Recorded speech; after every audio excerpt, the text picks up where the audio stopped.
I think at the end of the day, if you want to make that jump, you have to be willing to take on the responsibility of making all the decisions. Right. That's the weight. It's risk. Like, it was risky for me to go out on my own with a kid and a new house and just to be like, hey, I'm starting my business. But are you okay with that risk? And can you bet on yourself? And a lot of people are so afraid to bet on themselves. Pete Rodriguez, you focus on branding and design. It takes everything. It takes patience, time, trust, belief in yourself. People just want people who are good, fast, and then the price has to be right. And you see this in every major digital marketer, coach, online personality. They all got famous off of doing one thing really, really well. None of them got famous off of doing everything. I think it's important for people just to understand that your services, you have to connect what you're selling to a pain point, into a timeline, into a person. Once you break through from obscurity to notoriety, that's when you get the privilege of doing more. That carries you, man. When you're just outrageously kind, outrageously generous, outrageously honoring, and you're humble. What does success mean to you?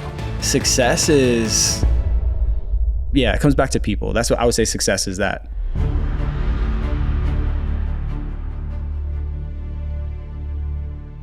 Thanks so much for doing this and being Absolutely, here. Really man. Looking forward to it's just fun, man. Yeah. Good for you for starting this. Appreciate that. It's it's an investment of money, time, energy, but it has the payoff could be huge, man. Yeah, and I love just like meeting new people and digging into all the people who have found success like in the creative space and kind of like diving into like what the journey has been like, what's worked, what hasn't, and just to kind of like inspire other people to and that's the one thing you're doing with like mentorship and building community is some people just they need people to they need examples of other people who have like been there, done that, and give them like confidence to try to do it themselves. As a freelancer myself, so I love to talk about that. You need a target to aim for. To say like, okay, that person can do it. I know I can too. So Pete Rodriguez, thank you so much for being here today. Absolutely, man. I'm excited. Awesome. So I first discovered your work, I believe it was through Amanda Collins, who I know is working with you on like a mentorship level. And we'll definitely dive into that. But we're actually recording with her next, and I was just asking like, are there any other good like creative business minds that I could have on and talk with? And I think you're literally like the perfect person for that. Awesome. But yeah, I'd love to just get to know, I want to dive into, your operation right now, the brand department. And then I know you do, it's Freelance Forge, correct? Yeah. We're actually a little bit of a name shift coming in the future, but right now it's Freelance Forge. Yeah. Awesome. And then we can talk about, Silo and just community building as well. Yeah, for sure. But let's dive into your background first. Like what inspired you? Because I know you focus on branding and design. What inspired you to get into that? Like, did you go to school for it and study it? Just talk about your background a little bit. Yeah, man. I mean, in high school, took some graphic classes, graphic design specifically. And from there, I think there was an opportunity to go to Thaddeus Stevens, which is a trade school nearby. So I have my associates. Honestly, I mean, beyond like, you can get a bachelor's in design, but like, I think there's a threshold there where like the education, like unless you're wanting to teach in a college setting, there's a threshold where it starts to like just not make sense because design can be subjective. Of course, we try to make design objective. The difference between design and art is that art is primarily subjective. Like, how does this make me feel? And design, there's an objective point, right? There's like, hey, we want to solve a problem. So anyway, going back, I went to Thaddeus Stevens for 2 years and studied graphic communications, printing technologies.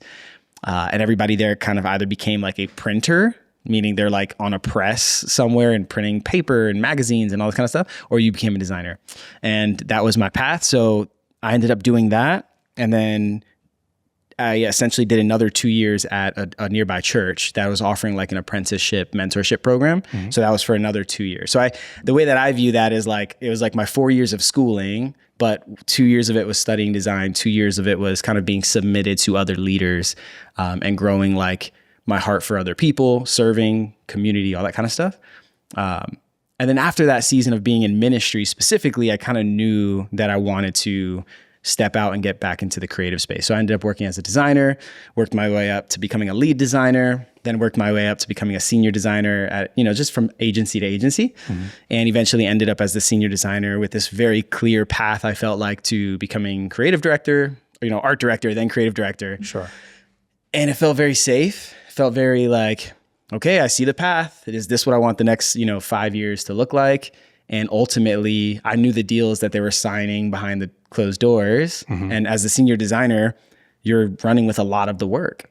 And so I just asked myself the question, can I, close those deals for myself? Can I get in the rooms with the right people? And I think I've often had a lot of like favor, for lack of better words, with other people and the ability to communicate clearly, to speak, to woo people. All of those things are gifts in entrepreneurship that definitely help, right? And so from there, in 2021, I went out on my own full time. We bought our first house, had our first kid, and then I told my wife, hey, I'm going to quit my job. This is the perfect time to do it, right? Yeah. And so ultimately ended up quitting my job. And I think I had one client pay me like $600 a month, another client maybe like, I want to say like 500 or like somewhere between $500 and $700. So we were making just maybe less than $1,500 as a family. My wife was wanting to be home with our kid. And so I just trusted. I was like, man, I know that I can close these deals. And year one was like, essentially I had the last 3 quarters of of the year that I left. So I had the first quarter at my full-time job, and then I had Q2 through Q4 on my own. So in those 3 quarters, I made more than what my whole salary would have been for the year at my job. And so then the next year, it like doubles, right? And the next year doubles. And literally from 2021 to 2025, it's just been a doubling each year. Now, I'm not saying that that's normal. I'm not saying that that's going to continue to happen. But what I do know is that, I hustle, like I grind for like that revenue increase each year. But now I'm at a point where I think I'm starting to understand, okay, from a true entrepreneurial standpoint, like I think I've reached the amount where I really need to start to like bring other people in. Like I've reached the point where I'm like, okay, I can't just solopreneur this forever. And there is a threshold for everybody that you can only earn so much if you're in this business by yourself before you need to start looking around and saying like, who else can I bring into to help me get to that $500,000 mark, to help me get to that $1 million mark. And so, yeah, it takes everything. It takes patience, time, trust, belief in yourself. And that's really what ended me in this career path. It was really just an opportunity. I actually had a grant. My mom, single mom, 3 kids. And we were so poor that I had a full ride grant to go to Thaddeus Stevens. I think at the end of it, I had to pay like $1. Like I had to literally go into the administrative office and give them $1 because that's what my tuition was for an associate's degree. Yeah. And I'm like, man, I'm so grateful that I had that time. It was very formative. The 2 years in ministry was very formative. And then specifically being a senior designer at Fig Industries, which is downtown in Lancaster City, that was very formative. Like, had people above me that were pouring into me from a technical standpoint. And I think a lot of designers now that are freelance, they have talent, but sometimes just because you have talent, that'll carry you and sustain you for a little bit, but it won't necessarily, like, you still got to sweat the details. Right. And so probably more than what you asked for, but that's kind of like the 30,000 foot view of where I am today. 4 years in business, full time. Before that, I have always side hustled. I kind of always had some clients, but it's been doubling every year. And so I just hired a part-time person 3 days a week. And that's the brand department. And then I have my coaching stuff. That's the other business that I'm building on the side now. Awesome. Yeah. And we'll dive into that in a second. And I'd also like to unpack, the transition from going to from a corporate setting to working for yourself. And also I'm fascinated by the numbers that you've been able to achieve as like a solopreneur, because, my instinct is like, oh, well, you got to hire a team out if you want to reach that level. But I'd like to go back to education for 1 second.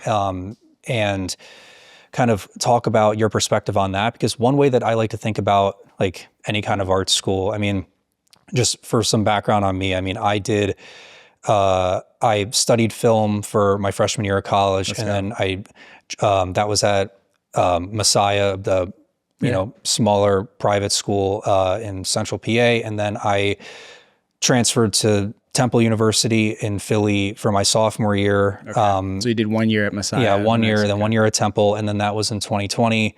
And everything went online, and I was at kind of a crossroads. And I was freelancing like throughout high school and college, and my parents are entrepreneurs. They both co-own a graphic design business that they've had for 30 plus years. So are they looking to sell? Are they looking to sell some clients? I don't know. I mean, that's so cool. They're not going to retire yet.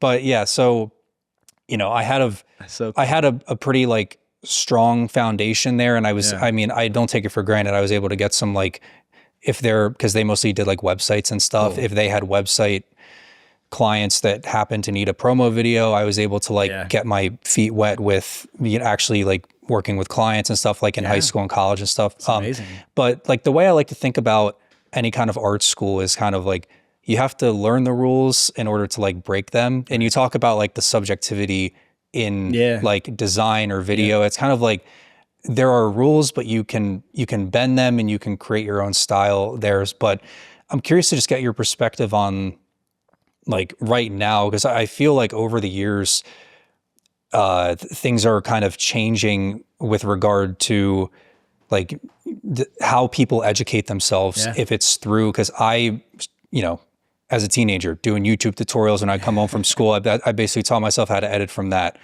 But and then obviously there's like the formal higher education. Right. There's coaching programs, mentorship. Like, what is your perspective on if someone wants to like maybe have a change of career path, they want to start freelancing, working for themselves, and they're like not sure like what path is the most has the most potential in terms of like educating myself? Is it a little bit of everything, or like what's worked for you, or what would your advice be for someone wanting to like educate themselves to like start freelancing or do their own business or any creative pursuit? Yeah, I think, man, it's such a good question. Can I ask, how old are you? 25. 25. Okay. So I turned 31 this month. Okay. So like 6 years in front of you. But I think I don't know if you're really wanting to go out on your own. I can't bring myself to a point to say like any type of traditional education being a really effective method. I think the best thing that you can do is you need to like rub shoulders with other people that are already doing it at a high level, which naturally this might progress into the conversation of coaching. But one of the things that we always say that I heard from another creator is when you pay attention, right? So when people pay for something, when there's a transaction, you now have skin in the game, and there's a heightened level of buy-in, regardless of it's $20, $100, literally anytime you're paying for something, it's tied to, for most people, tied to their time, and their time is priceless. And so to go and give money to an institution or a school to try to learn design, there's so much of it that it's just like, you're either good or you're not. And if you want to learn, I would just encourage someone, like if it was my son's 5 years old. I have 3 kids, and a wonderful wife named Emily. And so if it was my son, Theo, and he's 5 and he's now 20 and he's like, Dad, what do I do? I would tell him, and he was wanting to get into design, I would have him like just pay for someone to like just mentor him, like for him to be attached to their hip, not to say, hey, teach me this stuff, but literally for him to just go with them and let them do what they do, but for him to be a student of the game. Because there's a difference between someone telling you theory and then practice, right?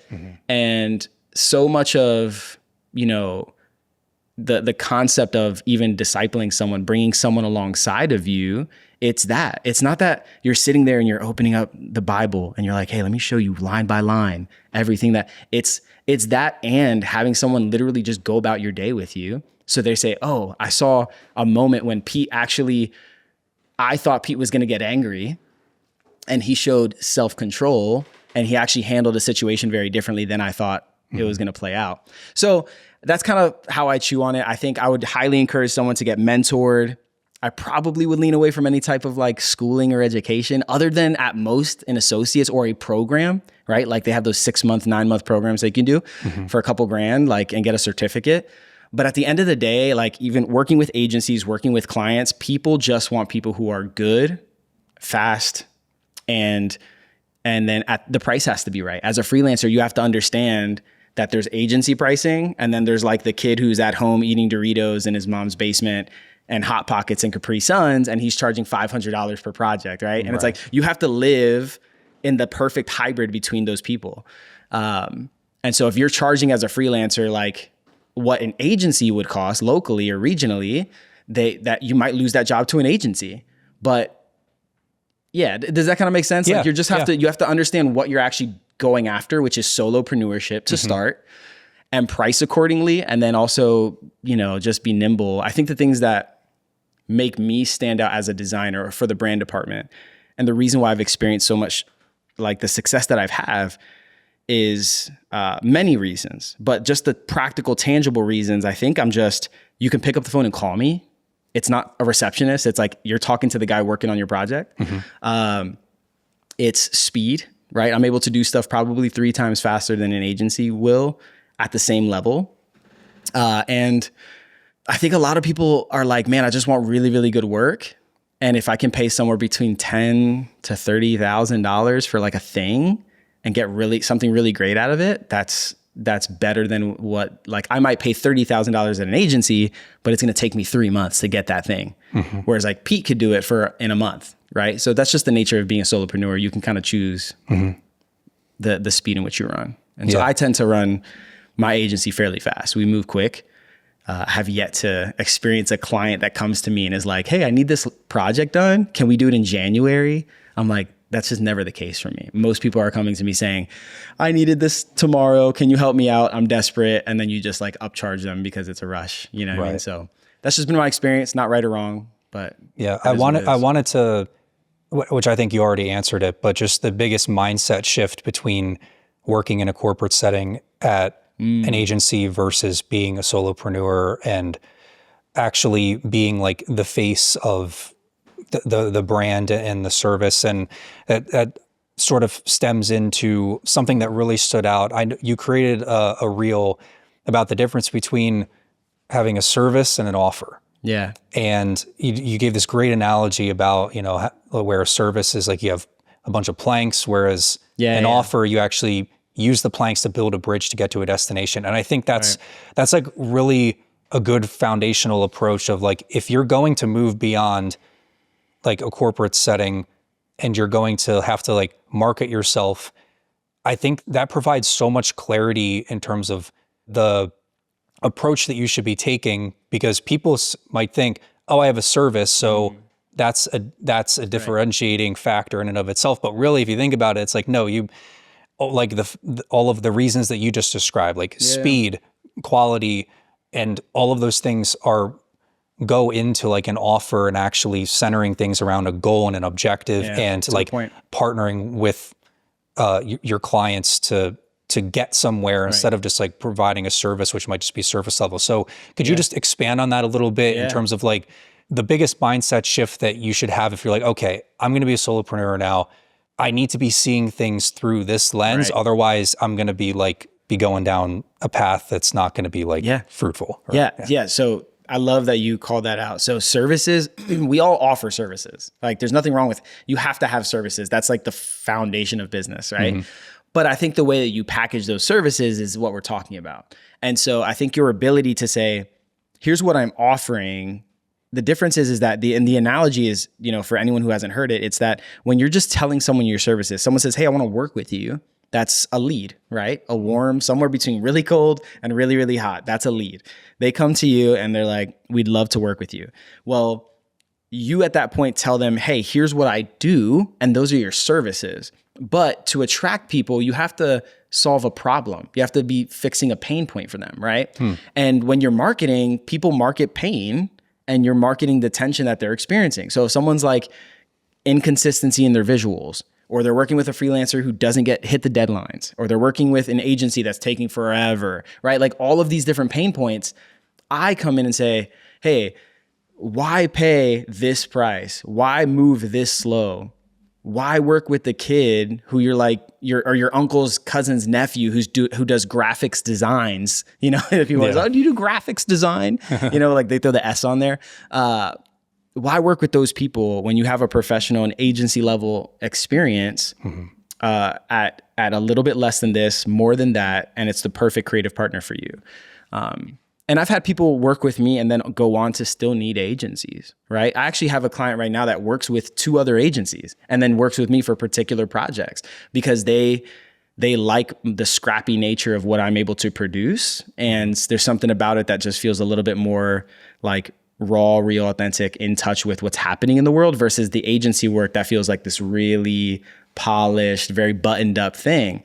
And so it's more like personalized, I guess you could say. It's more personalized. I just feel like it's more in real time, the work that I do. And again, agencies, if there was an agency owner here, they would push back probably on some of these thoughts. But this is just my experience. And there's nothing wrong with, you know, a brick and mortar agency. But I think it's important for people just to understand that, you know, when you're going into this space, your services, you have to connect what you're selling to a pain point, into a timeline, and to a person, right? So if my offer has to be that I'm speaking to a demographic of people that are experiencing a particular set of pain, and I can fix and I can give them relief to that problem in a particular amount of time.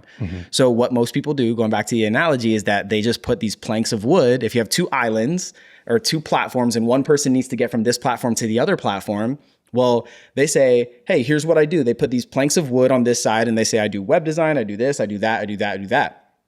Well, that doesn't help them to get here. Right. That just gives them the planks. But they're like, I don't know how to build a bridge. So what you do is you say, hey man, I work with founders of tech companies to go from this amount to this amount of revenue because they have clear visuals, messaging, positioning, et cetera. And now they're like, oh, this guy's going to earn me money. So you're attaching your services actually to an outcome, which is to get from that platform to this platform. So you're not actually just giving them the planks of wood, but you're now saying, here is the planks of wood. I'm going to assemble these services of mine in a particular way, in a particular time frame to get you a particular result. That's the difference. And now all of a sudden you're able to price higher because you're no longer just selling these random services, but you're selling an offer that is tied to an outcome. And when you just sell services, that's an expense, right? That expenses get cut quick. But when you tie your services to an offer and an outcome, it's a lot harder for someone to say, man, I see the clarity that this particular person, this freelancer, solopreneur, whatever the word is, that they've brought. And I'm afraid to let that person go because if I do, I know that I know the value they've added up until this point. So yeah. Yep. I think offer versus just listing out your services was a big mind shift switch. And the other thing that you had mentioned that I just wanted to mention really quick was the mindset from agency to going out on your own. That's really just, are you when you're in an agency, you're not necessarily the sole decision maker. You're often, there's someone above you, there's someone beneath you, right? You're a part of a team. Right. And so that's all that is. Like you can be a junior designer, might be more of an order taker. Like, hey, just do this and you have to do it. There's production designers that they're just told what to do all day. So I think at the end of the day, if you want to make that jump, you have to be willing to take on the responsibility of making all the decisions. Right. That's the weight. It's risk. Like it was risky for me to go out on my own with a kid and a new house and just to be like, hey, I'm starting my business. That was risk. But are you okay with that risk? And can you bet on yourself? And a lot of people are so afraid to bet on themselves. And what's funny is that the people that I talk to have nothing to lose. They think they have all this stuff to lose, but I'm like, you're renting a place. Like your income or your expenses are like not a whole lot, you know? And so the absolute worst case scenario is that you go back and get another job which is where you are now. Right. So what does it look like to set aside 6 months of expenses and go forgive my French, but balls to the wall and bet on yourself. Like you literally are your greatest asset. You're willing to invest in every other arena of your life, but to take a risk on yourself, which actually doesn't make sense when, people are just so timid about that. So anyway. Yeah. I love all that. Yeah. I've been, back to the service offer thing. I've been freelancing full time for the past 5 years. And early on, it was just, I'm going to be a jack of all trades, doing video because, I'm in the video space. I'm not in design. So it's kind of, adjacent, I guess you could say. But I would just take on everything that I could. And I think that served the purpose. Like, for sure. I'm still very early in my career, but like when I was first starting early on in my career, it was like, I was gaining as experience and extracting as like much as I could and like getting to network and know as many different people as I could. But then I think a big turning point has occurred within the past year, which is that I've really started to do exactly like you were saying, is speak to a specific person and type of customer. Because if you just say, oh, I'm a videographer, like, what does that even mean? Yeah. Like everyone's a videographer. Everyone has a phone that can take video. Like that doesn't stand out at all. Right. So now what I've been doing is, I've mostly been editing podcasts and I've built up like a great client list of podcasts that I edit for. And oftentimes I'll get referrals and people just know me as the go-to podcast guy. Yeah. Like I have a call tomorrow from someone who referred me and they sent me a text and they said, hey, so-and-so sent me your number. They said you were like the go-to podcast guy. Like let's set up a time to talk. And I realized that like that was a turning point for me because I'm no longer am I just a generalist. Yeah. I'm actually speaking to somebody and I have an offer and like an actual message that people can resonate with. And even beyond that, you can get more and more specific. Like, do I just edit podcasts? It's like, okay, I edit for endurance athletes and fitness coaches that have podcasts and personal brands. Right. Like you can get more and more specific. The more specific you get, the more you resonate with the right people and you can build out systems. And so I know this is like music to your ears. No, probably, I love it. I love it. I mean, well, have you ever heard of the concept of she hands wall? No, you're not familiar. No. So the concept is if you wanted to break through a wall, what would be the most effective way to break through that wall, right? And let's pretend that the wall is from, not being known to notoriety, obscurity to notoriety, right? So you're obscure over here, not in value. Yeah, everybody's like, not your intrinsic value, but like you're just not known. No one knows who you are yet. This is notoriety where everybody wants to get to. Everybody wants to be known for what they do. And so, the most effective way to break through that wall would not be to take a hammer and hit it over here and to hit it over here and then to hit it on the bottom and then to hit it over here. The most effective way to break through the wall would be to actually strike it in the same spot over and over and over again until you break through the wall. And you see this in every major digital marketer, coach, online personality, whatever it is. They all got famous off of doing one thing really, really well. None of them got famous off of doing everything. Once you break through from obscurity to notoriety, that's when you get the privilege of doing more. Gary Vaynerchuk got famous off of wine, on selling wine. And like now he's a digital marketer. Now he does everything apparently. And people forget that. They want to start with everything and then try to like dial it back. When in all actuality, it would benefit them to just go all in on the one thing, become the guy, like become the podcast editing guy and allow that to be the launching pad from which you are now building connections with people. You become the guy who's like next to, can I share a proverb with you really quick? Sure. There's a proverb, a scripture, and it says, if you see a man skillful in his work, it's Proverbs. If you see a man skillful in his work, he will not stand before ordinary men, but he will stand before kings. When you do skillful, right? Become so skilled at what you do, you will not stand before regular, ordinary people. You're going to stand before people with influence and power. And that's what you're saying. You're saying you're getting recommendations for being known for a specific thing because you've put in the work over the last 5 years to be known for that thing. And so that's what I love the most about that story in particular, is just that proves that to be true, So anyway. And I resisted it for so long to have like a niche, and because I'm like, I like the variety.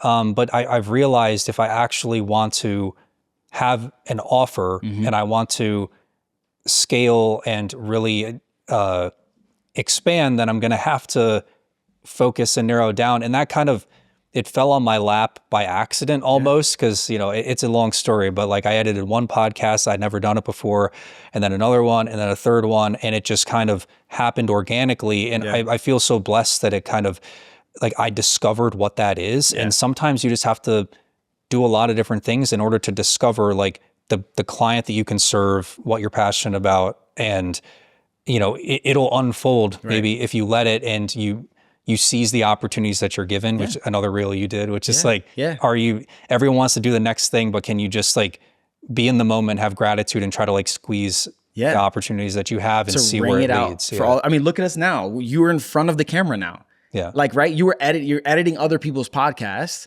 which gave you the skill set to say, just like me, what if I did this for myself? Yeah. Hey, I see how this is opening doors for people. And literally a podcast is like the probably most effective mechanism to building relationships and becoming known and gaining notoriety for a specific thing. And the more that you bring people, like this opportunity, sitting down at a table and having a conversation, people will say yes to that to you, even though your podcast might not be the largest yet, because it will be large. I believe that for you, but it's going to give you an opportunity to have people sitting across from you that maybe wouldn't have given you access because they see it as an opportunity as well. And that's not bad. That's good. Yeah. It's good for me to walk in here and say like, hey, I'm going to give this hour of my time in my day. It's precious time, but I know that it's an opportunity for you. It's an opportunity for me. We both get to walk away with like, knowing each other, but also creative assets. Oh yeah. Like pictures, well, all this type of stuff. That's the whole idea. Yeah.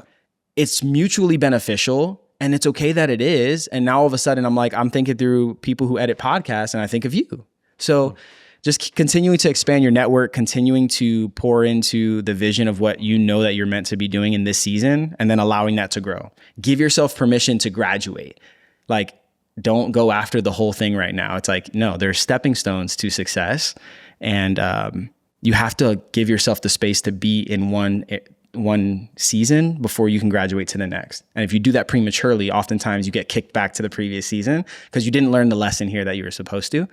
So it's fun to see your progression as you're explaining that, or your progression just from one thing to the next. And now you're in front of a camera and you have your own pod. It's just cool, man. So good for you. Thank you. Appreciate that. For sure. One thing that it's like one of my pet peeves, like on social media, is like, I want to ask you about your definition of like success. And, you know, you can see all the reels of like business gurus or whatever online of saying like, if you're not making 10K, 20K, 50K a month, then you're not at your potential, or like you're falling behind, and it can kind of make you feel like inferior, or like discourage you. And I think there are so many different aspects of success besides just like a revenue number. Like obviously an increased revenue can unlock different things and like allow you to live a certain lifestyle. Like, that's right. So I've thought about different things like in terms of,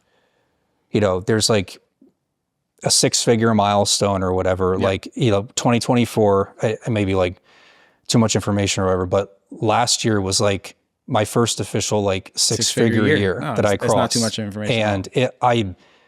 And I'm always like thinking about the next thing. And I was like, I need to just like, I did my spreadsheet and I like did my taxes and I took a sec. I'm like, I need to actually like pause and like realize like how difficult it is to work for yourself and do that. Yeah. So did you celebrate?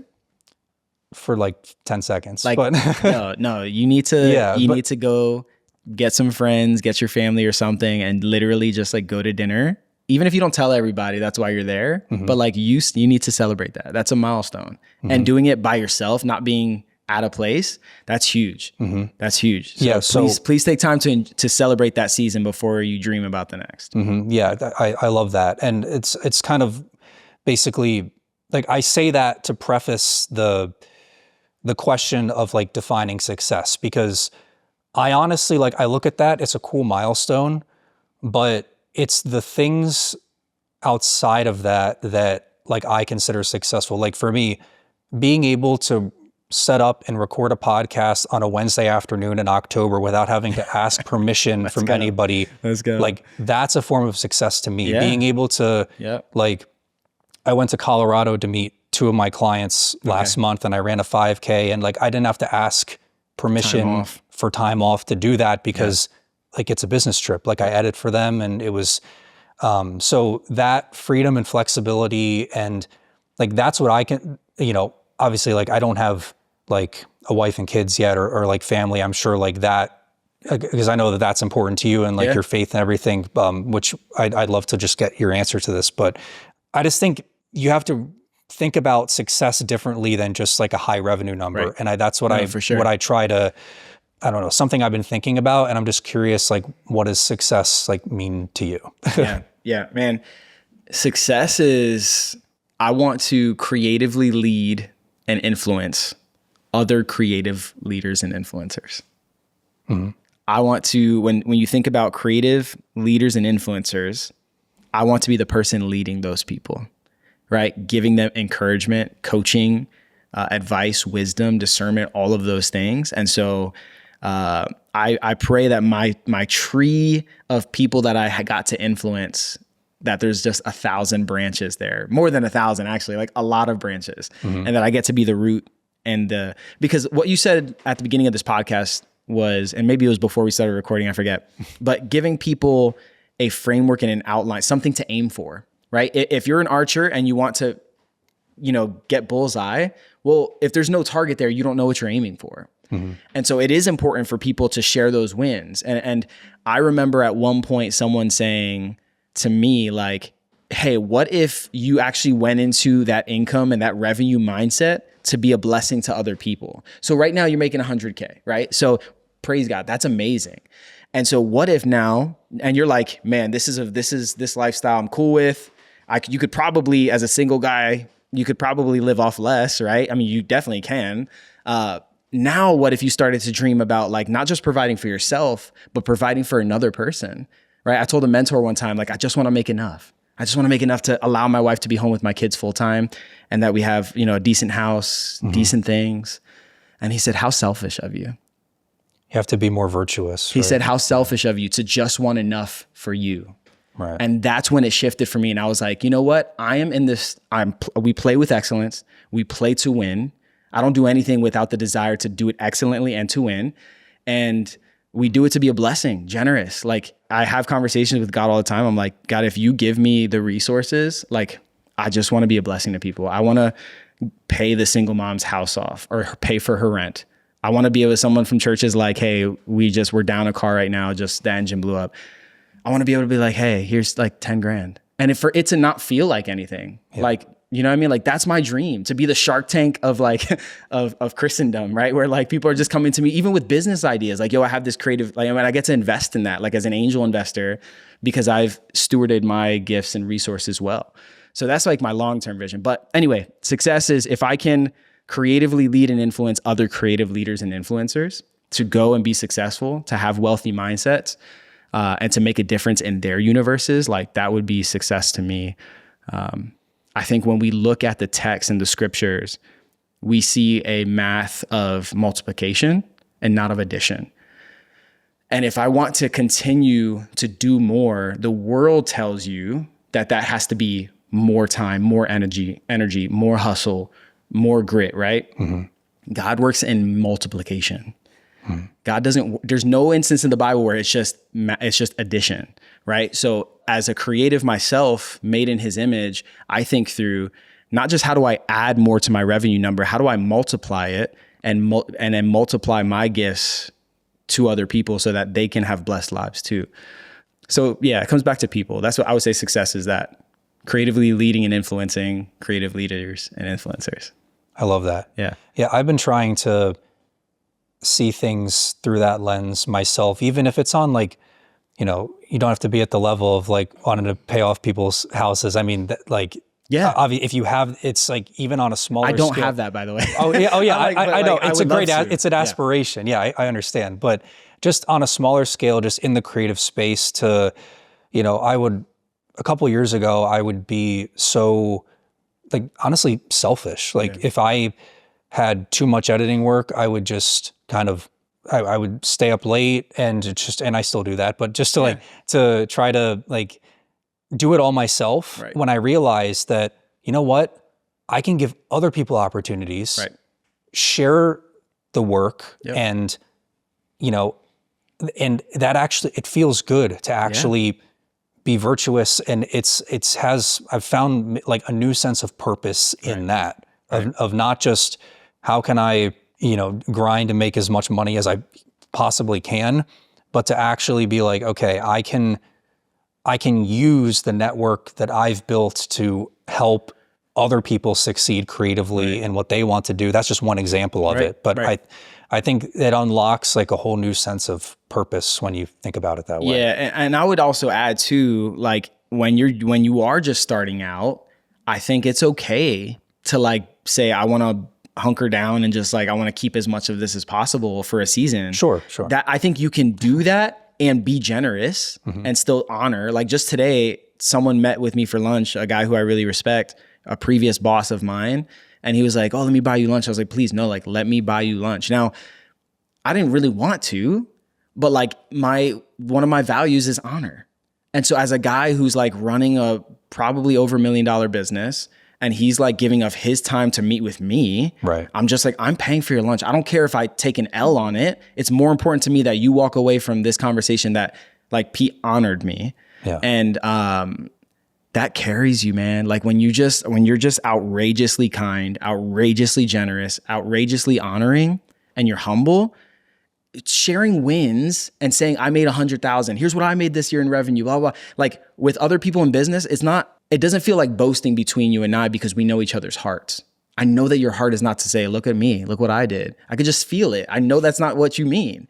And so just, man, generosity, that stuff is huge. And it comes back, man. I always say like when you plant a seed, it may not reap in this season, but every seed will reap. And rain's coming either way.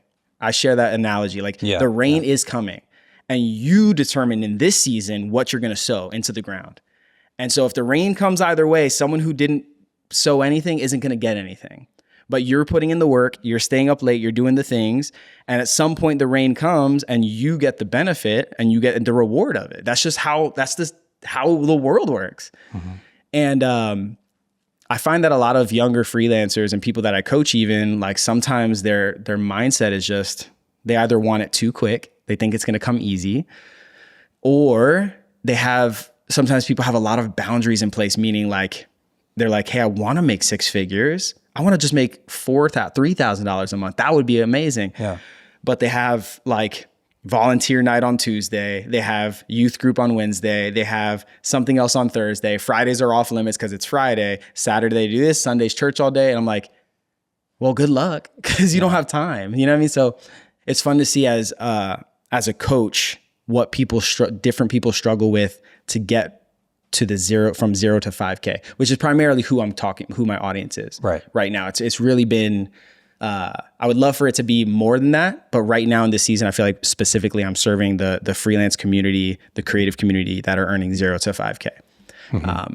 Like you have to make time for what's important. And I guess you have to, if you want something, it has to be a priority. It has to be a priority. Yeah. So people want the 6 figures, but then aren't willing to stay up late. And you know those nights where you're sitting there, you have a show on or whatever, and you're barely watching because you're working. Like whatever it is. How did you know? Whatever it is, because I still have those nights even today, you know, but it's okay, I think, for a season to just try to keep as much of it as possible, but still live a generous and honoring life. And then just keep in mind that you're going to get to a point where it's like, you're going to have to bring other people in. Yeah. You will. Like if you made 6 figures, but if you want to get to like multiple 6 figures, it's going to come at, okay, I need to like at least bring in someone to help me in some area of my business. Mm-hmm. And then when you start to say like, all right, let's make over 300K, let's get to that 500K a year.